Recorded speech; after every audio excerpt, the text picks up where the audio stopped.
Good morning, I'm Candice and you are watching at DXN Journey or Candice Journey. So, nagkape ka na ba? So, umaga na. So, anong kape ang meron ka? Anong brand ng coffee ang meron? So, try this black coffee with Ganoderma Dingshi coffee. No? Ang coffee na to ay napakaganda. Kakaibang coffee ito sa coffee mo. Why? Itong kape na to ay maraming benepisyo. Ang tanong, ang kape mo, ano ba ang benepisyo?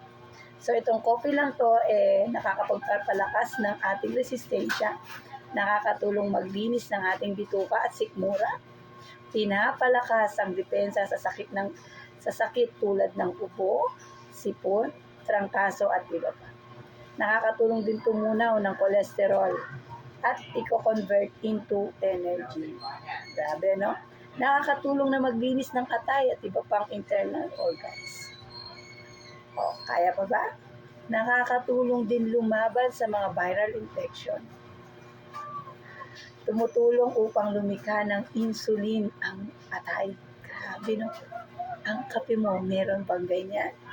Nakakatulong pagpapaba ng temperatura ng lagnat, no, with vitamins and minerals. No? At syempre, natural at organic. Gawa siya sa Brazilian coffee beans na kung saan 0.06 lang ang caffeine niya. So, with Ganoderma na siyang tutulong maglinis at maglabas sa ating katawan. So, ano pang hinintay mo? Try this Dingshi black coffee with natural at walang chemical.